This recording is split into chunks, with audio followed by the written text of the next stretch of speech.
Right now on Justice. This is the biggest load of bull I ever heard. The Cavalier Clintons are at it again. In tonight's opening statement, I'll tell you why, what we now know about the Clinton Foundation and its pay-to-play politics are enough to disqualify Hillary Clinton from a move into the White House. Plus, can this campaign be saved? It's so easy to solve. Everybody understands that. I talked to the Trump campaign about the rough couple of weeks and how they can get right back on message and right back on top for November.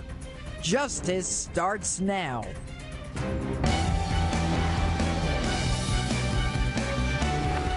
Hello and welcome to Justice. I'm Judge Jeanine Pirro. Thanks for being with us tonight. Now to my opening statement. It wasn't about convenience, and this is not old news. She set up the personal server to prevent us from learning her private business. And it is only because of a government watchdog group and an ethical federal judge that we found out why this week. Why? Because Bill and Hillary Clinton are the Bonnie and Clyde of American politics. Now follow me on this one. Why would a woman, a lawyer no less, one experienced many times over in the ways of Washington, risk placing classified information, our live assets, the placement of satellites, drones, and our most secret plans on an unprotected, non-government, non-capturable server? Why would she violate federal regulations upon which she was schooled just before she became Secretary of State, not to mention violate federal criminal laws that would put her in jail? She's too smart to do that. Why would she take the time to make the effort to hide, destroy, and delete 33,000 emails? Now we know. She did it for the most selfish of reasons, the oldest of motives. She did it for greed and for power and for the almighty dollar. She did it to hide her shady Clinton Foundation dealings. She did it in order to do favors for Clinton donors and to put a price tag on our State Department. The same duo who came up with a scheme to rent out the Lincoln bedroom is back in business with a new and bigger scheme, one that is more far-reaching and worldwide, one that violates not only the law, but all codes of moral and ethical conduct in government. A couple willing to sell anything to the highest bidder for money and power. This is why the emails were hidden from the beginning, and this is why they were ultimately destroyed and deleted. This week, we find out top State Department aide Cheryl Mills, formerly of the President Bill Clinton impeachment team, aligned with Hillary ever since, and also on that private server, was advised in 2012 that a Freedom of Information request was made for the number of email accounts used by Hillary Clinton. Now, dozens of senior officials throughout the State Department, including Clinton's immediate staff, obviously concerned, exchanged emails with the secretary and Cheryl Mills. They actually used the personal account to discuss the official business and advise her of this FOIL request. Their response to the request? There were no records. They were in active defense mode to hide their scheme. And when truth is put to the lie, that in fact there was an email account, they say they made a mistake. Had they been honest, that personal server would have been exposed years earlier. And also this week, we find out a clear pay-to-play relationship between the Clinton Foundation and the Clinton State Department. An urgent email from Doug Band, formerly assistant to President Bill Clinton, now overseeing the Clinton Foundation, to Cheryl Mills and Uma Abedin, those two jewels on that private server, request that a huge Clinton Foundation donor meet a high State Department contact in Lebanon. The individual paid the price of admission, folks. Gilbert Chagoury gave between $1 and $5 million to the Clinton Foundation and pledged $1 billion to the Clinton Global Initiative.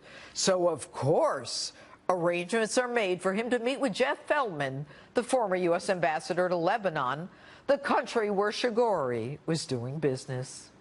Abadan, ironically, paid both by the foundation and the State Department, immediately responds with, "I'll talk to Jeff," ignoring the agreement between Hillary and President Obama to create a wall between that Clinton Foundation and the State Department, confident that it would never be found out. And when we learned there was a private server, what happens?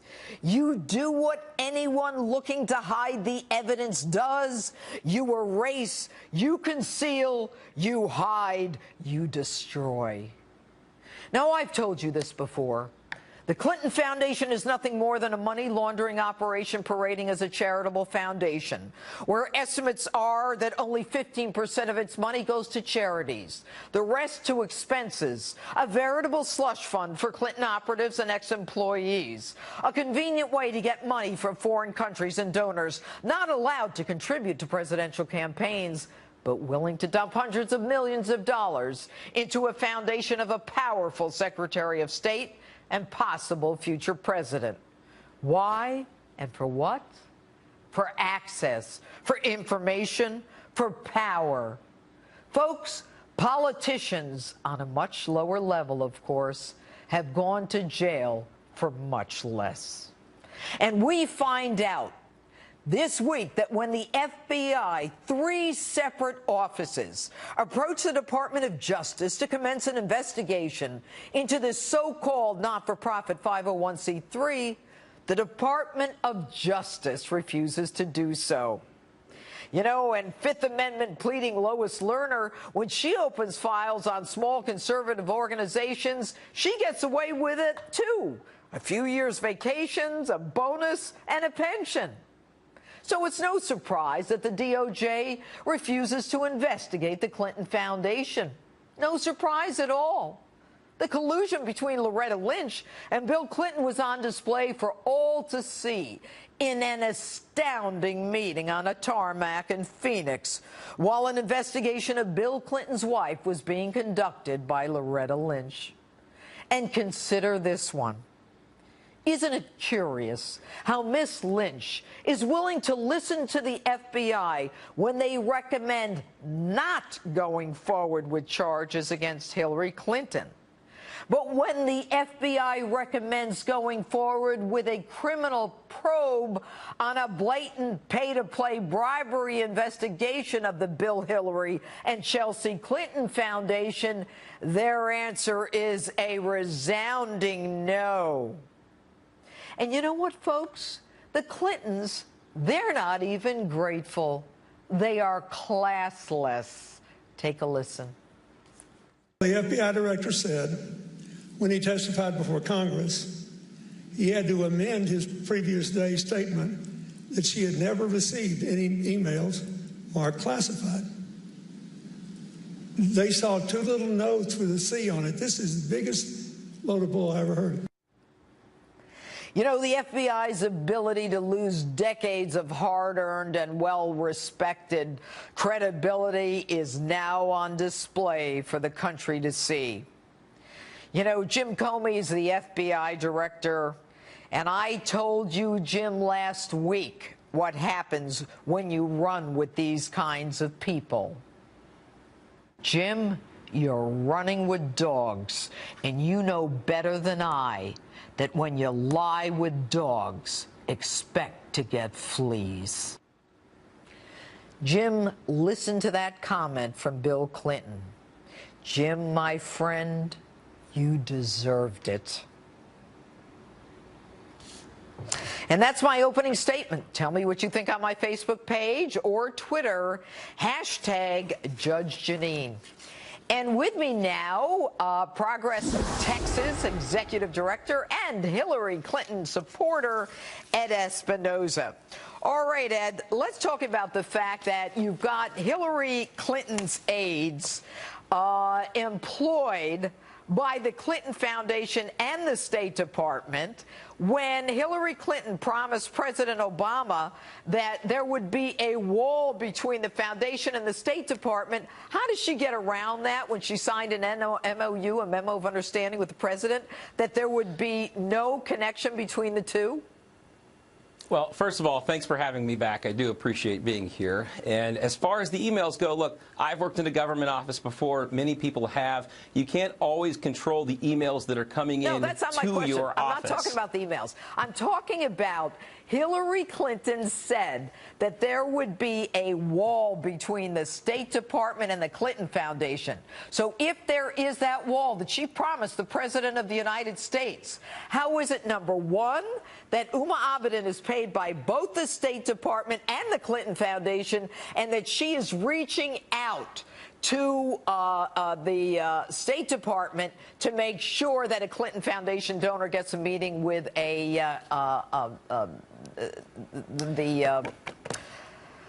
Mr. Feldman there, the ambassador to Lebanon?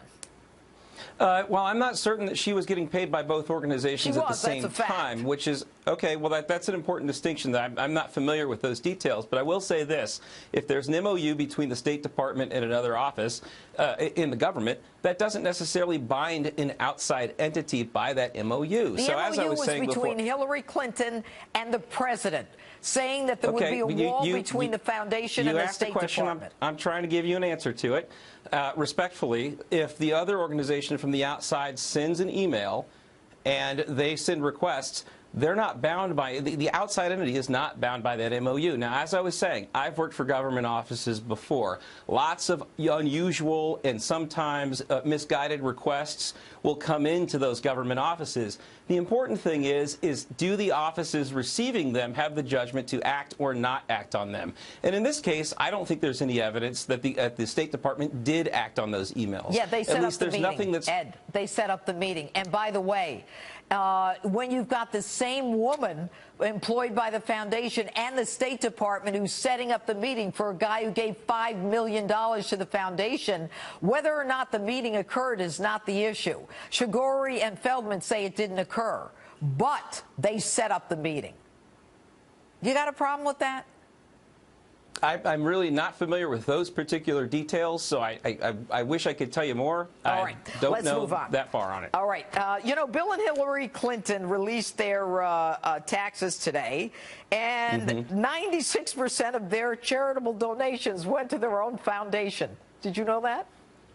I was unaware of that, no. But I do think that it's telling that they did release their tax returns when, comparatively, Donald Trump hasn't released any of his tax returns. And I think that if we want to have an even playing field to see where charitable contributions are going, that let's see where Donald Trump's cards are. We know where the Clintons' cards are now. Yeah, we do. And they put their money in their own foundation, which we don't really understand because accountants are telling us they have a whole new paradigm the way they set it up. Ed Espinosa, it's good to have you on the show. Thank you so much. All right, my political panel is still ahead tonight, and we'll get into all of this. But next, National Donald Trump spokesperson Katrina Pearson is standing by. I have a lot of questions about a rough few weeks for Mr. Trump and how this ship can get turned around toward a pointed November victory. My interview with Katrina is next. I have a newspaper that's failing badly. It's losing a lot of money. It's going to be out of business very soon. The New York Times, okay? I love it. And they wrote a story today. Anonymous sources have said, 3 anonymous sources, anonymous this, anonymous that, the newspaper's going to hell. They've got a couple of reporters in that newspaper who are so bad, with, I mean, lack of talent, but it's going to hell. So I think maybe what we'll do, maybe we'll start thinking about taking their press credentials. That's Donald Trump at a campaign rally in Connecticut a few minutes ago, suggesting he might pull the New York Times press credentials for an article that's citing problems within his campaign. This amid another tough week for him on the campaign trail and a new controversy with dozens of Republicans calling for the RNC to cut off funds to Trump's presidential campaign. Here with reaction is Katrina Pearson, Donald Trump's national spokesperson. All right, Katrina, I am looking at this article now inside the failing mission to save Donald Trump from himself. And Donald is correct. I mean, it is one anonymous source after another. And that, you know, the campaign is in trouble. Is the campaign in trouble? No, Judge, it isn't. But that has become the most common theme, whether it's the New York Times and other mainstream print press or even at CNN. There's always this anonymous source or two anonymous sources that seem to know more than even the campaign knows about the campaign. They've all been writing the Trump campaign obituary now for over a year. Even after Reince Priebus was campaigning with Donald Trump yesterday, they're still writing stories that the RNC does not support Donald Trump and vice versa. We have to remind people that Donald Trump is the one raising the money for the RNC. You know, Katrina, though, when I hear Donald in Connecticut, and I'm not sure why he's in Connecticut, but we'll get to that in a minute, you know, talking about the New York Times, who cares about the New York Times? Who cares about what they say? I mean, people want the fight in Donald to be against Hillary Clinton and what we're hearing about the Clinton Foundation and this craziness of people contributing millions and billions of dollars getting access. It's the old Lincoln bedroom all over again on steroids. So why is he doing this? Well, you will hear him talk about that as well, and the rally will be online for anyone that wants to see it that missed it tonight. He talks about all of the above simply because, look, Judge, he is fighting not just against Hillary Clinton, he is fighting the media. He's been able to get past the media by taking them on head-to-head because, as you know, when someone's constantly attacking you and you don't defend yourself, it actually works against you and not for you. And that's why we're excited to have Donald Trump as a Republican candidate, someone that's going to take these people head-on and call them out for their lies. And I think more people now understand the biased media because they're definitely not hiding it anymore, but they're getting Donald Trump's side of things, which is something that's never been done in Republican elections in the past. But you know, let's assume, you know, that the press is going to focus on things. And I find it stunning, Katrina, as a prosecutor, when I look at all of this stuff that we're just seeing in the emails that were deleted, expunged, concealed, burnt, wiped, whatever you want to say. And everybody just ignores it. And they're worried about what Donald meant about Second Amendment people in the Supreme Court. I mean, I understand it. But at the same time, he now understands the press. Why play their game? Sure. Why not just get out there and say, and this week we saw this and this and this, and not even go in the other area? Well, I mean, you're right. It's not news that the Clintons are corrupt to the core. I mean, they have a string of scandals behind them for over 30 years. The media has been covering for them. And, you know, it's no secret that there's corruption in the government. I mean, cronyism is why we have a Donald Trump nominee and why the Bernie Sanders people rose up and why the Tea Party even started. Right. Donald Trump is taking on everything. This is the entire establishment, whether it's the right or the left or even the media. And Donald Trump is taking them head on. He will be talking about the emails. And if you check your inbox, the campaign just sent out a very lengthy discussion on the emails as well as the pay-to-play for the Clinton Foundation. And the media is not going to talk about that. So the media, it has to be called out for what they are. The bias has to be pointed out so that when individuals do hear what the media is saying, they know to only take it with a grain of salt, simply because they're not telling the whole truth. And look, Judge, you mentioned earlier if there was, you know, one thing after another for the Trump campaign, and the reason why is because the media doesn't want to cover the email scandal because they've been covering for Hillary for a very long time. She left the campaign trail for the entire weekend after the news came out, and CNN broke it, that 3 FBI field offices want to investigate the Clinton Foundation, and no one is asking her these questions. I gotta go, Katrina. Thank you so much. Still ahead, Trump pollster Kellyanne Conway is here to map out the path to November. And next, my political panel is standing by to talk Trump, Hillary. A Bad week for the Clinton family as new reports raise more serious questions about the Clinton Foundation. Joining me now, Chief Counsel for the American Center for Law and Justice, Jay Sekulow. All right, Jay, what have we learned this week from those emails that were released? I mean, what we have learned, of course, is what we've got Abedin being paid by Teneo, the Clinton Foundation, the State Department. And if there's this wall between the State Department and the Foundation, how does somebody get paid by both? Who's her, who does she respond to? Yeah, so the wall was breached, and it was breached in a couple of contexts. Number one, as you mentioned, you had the situation where Abedin is on the payroll of both the Clinton Foundation and the State Department. Now, that should be deemed a little ironic, if not, of course, in my view, illegal, because the idea that, what is it, the Clinton Foundation is a wholly owned subsidiary of the State Department is a wholly owned subsidiary of the Clinton Foundation? That's not the way it's supposed to work. There's a federal statute involved, 18 U.S.C. 208. You're not supposed to engage in that kind of financial transactions between departments. Then number two, Cheryl Mills, her chief of staff, is interviewing, while she's a State Department employee, going up to interview people for senior positions, not within the Department of State, but rather within the Clinton Foundation. And do you know, do you know what they say about that, Jay? They say that that was charity work on her part. Do they really think we're that stupid? Yeah, well, she was a volunteer. Here's the problem.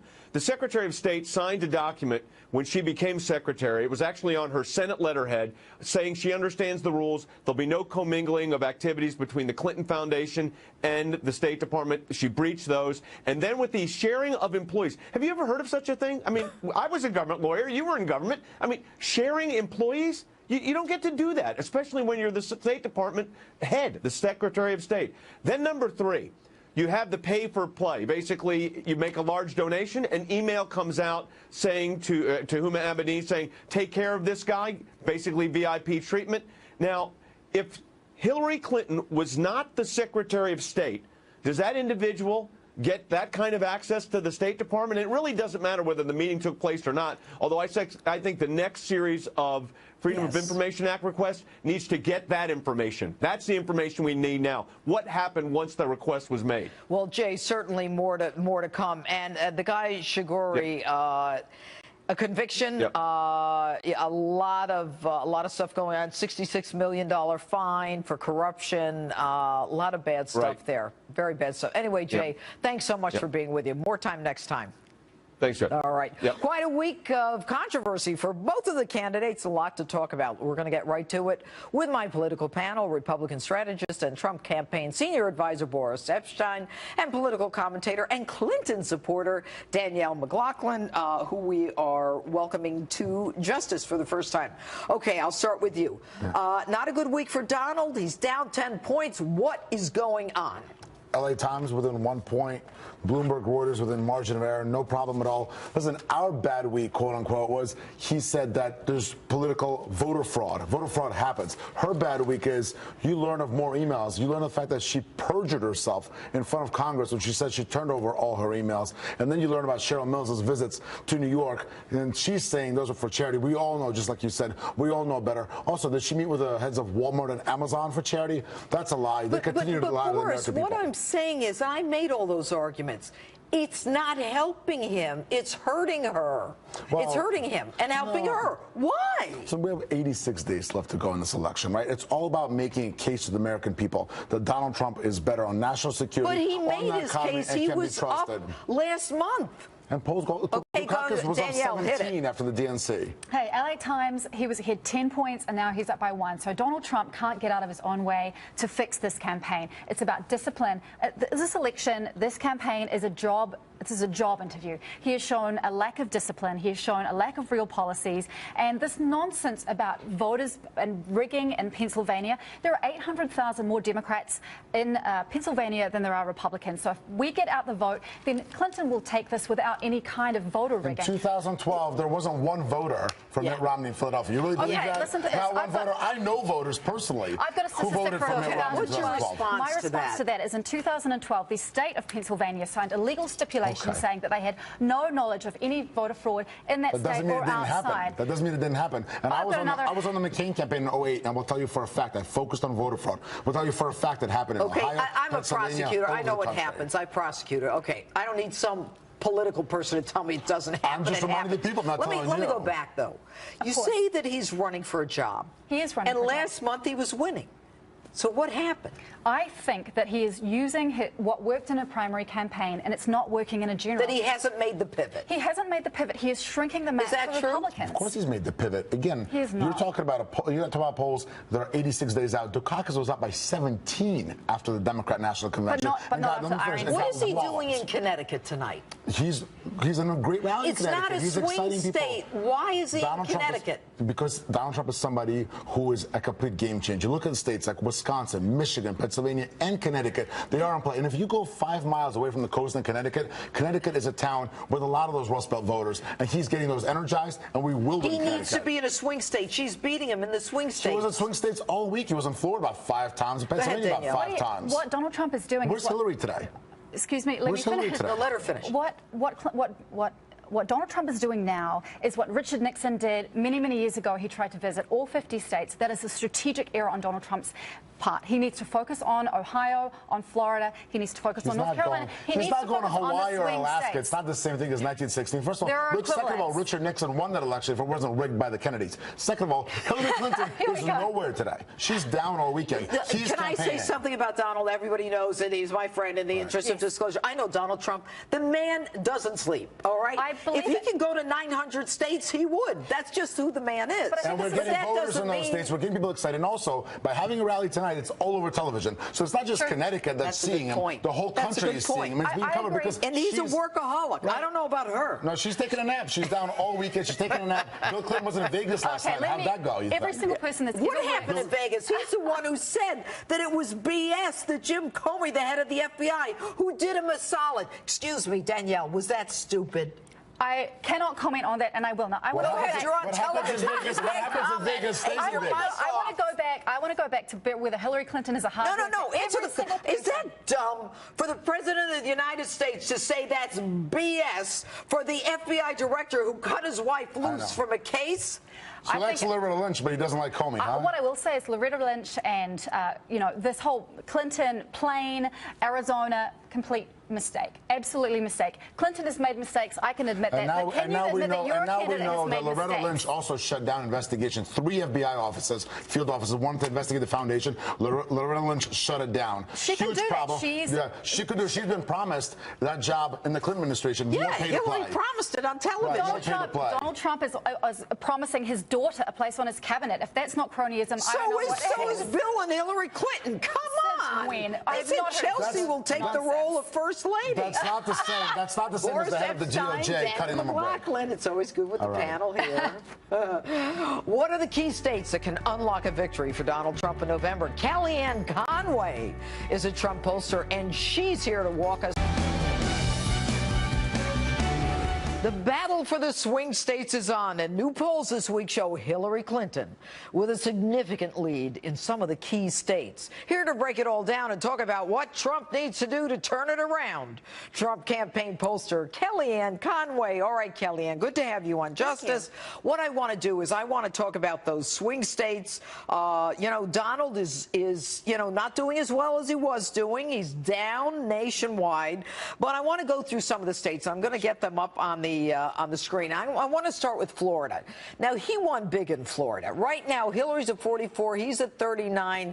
It's a must-win state, correct, for Donald? But we have a huge field operation there, and Mr. Trump was there this week. Governor Pence, his vice presidential running mate, has been there. That's a state where we've got a great ground game. And the other thing is, the question that nobody's asking, Judge, is why is Hillary Clinton at 44% in Florida? If Donald Trump really takes the wings off of butterflies, as the mainstream media tells us every day, if she's very defined, if she has all the king's horses, all the king's men, all this staff, all this money, all this support, why are her floor and ceiling so dangerously close together? His number is more likely to be dynamic and on the move. It's his number that can go up. She's basically been hovering around the same place for a long time. And I'll tell you what else has happened in the last 2 weeks. Scarcity has benefited her. all of the news coverage is about him. When you shroud her and you protect her and you hide her, she does very well. She tried to win the primary that way, didn't she? They called her the nominee for a long time. Then all of a sudden she had to come out and debate Bernie Sanders. He went on to win 22 states. She doesn't wear well. That's why they keep her hidden. You can't hide forever. But Kellyanne, when you look at what's going on, if she hides, they go after Donald. Exactly. She can have these emails come out as they did today that to me indicate a blatant pay to play. And, you know, she just, her numbers go up and they attack him for saying, you know, Second Amendment or this or that. And that's why I wanted to raise it with you. We can talk about numbers, we can talk about demography, but this is an important point because it's one thing to have unfair and biased media coverage. We expect that of the Trump campaign. It's quite another, Judge, to have incomplete coverage of this race. Last I checked, there are 2 major party candidates running for president. Only one gets all the coverage. And look, I know it's more exciting to cover Donald Trump. He's a historically dynamic candidate. He's fascinating. I know she's boring and she lies for a living and people get tired of her. She's very grating. But everybody has a duty to cover her. She can't hide forever. And I'm telling you, as soon as you start seeing more of her, not in her $60 million worth of ads, but seeing more of her on the stump, it won't go well. All right, let's go to the next state. What do we have, guys? Colorado, she's at 46. He's at 32. What does he do to turn that around? Visit Colorado and also tap into what I think is a tremendous grassroots operation in Colorado. Mitt Romney lost that state by 6 points plus, so that's a state that has been elusive. Is it the Hispanics in Colorado? Well, Mitt Romney got less than 30% of them in Colorado. So for all the people who are on the ledge, hand-wringing, it's all over, they should go back and look that we weren't left with a very good hand to play there, structurally, institutionally, by the last Republican nominee. But no Republican nominee is going to end up with 32% of the vote in Colorado. I think there are 5 states in play right now. I'd expand into Colorado a little bit later. But if you talk about Ohio, Pennsylvania, Florida, all right, let's go to Iowa, the next state. Let's go to the next state, guys. We've got North Carolina. Hillary 48, Donald 39. No. We see it tighter inside. We have a tighter race internally, Judge. And the fact is that that's another place where both Pence and Trump have been often recently and will continue to go. It's a state where you've got a Republican governor who's up for re-election this year. That will play into this. Haley McCrory. Yeah. Pat McCrory. And it's a state that it's the only one of the 9 swing states that Mitt Romney actually carried, and narrowly. Remember, there were 9 swing states left. He won 1, which means he lost 8. Let's do the easy math. Yeah. So we feel this is August, not October, and that we're poised to earn these votes to continue to campaign. But, you know, if Donald is the one who's all over the place and she's not, he's still low. He's still lower. I mean, we just talked about that with the panel. She's not showing up anywhere. She's got all the bad factual press, and he's got all the illusionary press, negative press. Let's keep going. Then Pennsylvania, Hillary 48, Donald 37, and that mess. Let's talk about that. So we need to increase our margins in the suburbs of Philadelphia, Bucks, Berks, and Montgomery County. There's no question that needs to happen. There, too, it comes down to ground game. It comes down to candidate appearances. And that's also a state, though, that, again, Governor Romney lost by 7 points. And I keep going back to that for a very simple reason. I want people to understand that these institutional problems for a Republican nominee did not begin with Donald Trump. Yeah, but nobody cares about that. Nobody cares about Romney. You know, he lost. You know, if he lost, he's saying Donald's going to lose. Let's go to the next state. No, he's going to win Pennsylvania. How could he win it? He's in a mess. Because it's August, not October. All right. Let's talk again. He was ahead in Pennsylvania a month ago. He will be there again. What's the next state? Iowa. Okay, he's ahead. Iowa's fascinating, and Iowa's a state that does not like Hillary Rodham Clinton. Why? She came in 3rd there behind Obama and John Edwards. Why? In 2008. She just doesn't. They don't cotton to her. She doesn't click with people in Iowa. She effectively lost there to Bernie Sanders this year. She won by like a less than a percentage point. All right. That's a place where Donald Trump will do well. Huge rallies this week for Governor Pence there. It's a place where, as the governor of Indiana, he can go into Iowa again and again. I'd put him there. All right, Kellyanne Conway, we're going to bring you back and keep going through this. Thanks so much for being with us. And who will millennials turn the lever for in November? We're debating it right here next. Stay with us. Less than 90 days until Election Day, and the stakes are high. So, could the millennial vote end up being a make or break for Donald or Hillary? Let's ask some millennials, Democratic strategist for Trump supporter Harlan Hill, and Democracy for America communication director and Clinton supporter Neil Soroka. All right, gentlemen, right now, you, Harlan, are for Donald Trump, and you, Neil, are for Hillary Clinton. Both of you previously for Bernie Sanders. So, Harlan. as you look at this week, it has not been a great week for Donald Trump. And why do you think that is?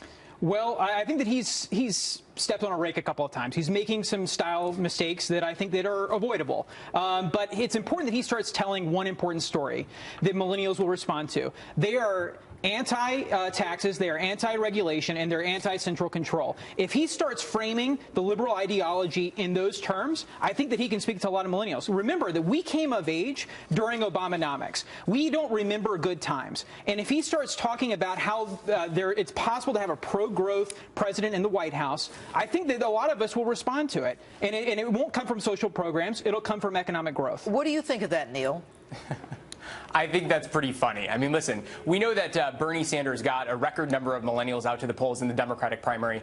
And right now, there are 3 times more Americans believe that aliens live among us than Bernie Sanders supporters who are supporting Donald Trump. He is an absolute train wreck for millennials, and it is not going to get any better anytime soon. This is one of the most diverse generations this country has ever seen. And what you've got is a candidate running a bigoted train wreck of a campaign, and that's turning millennials off around the country, and that's not going to change anytime soon.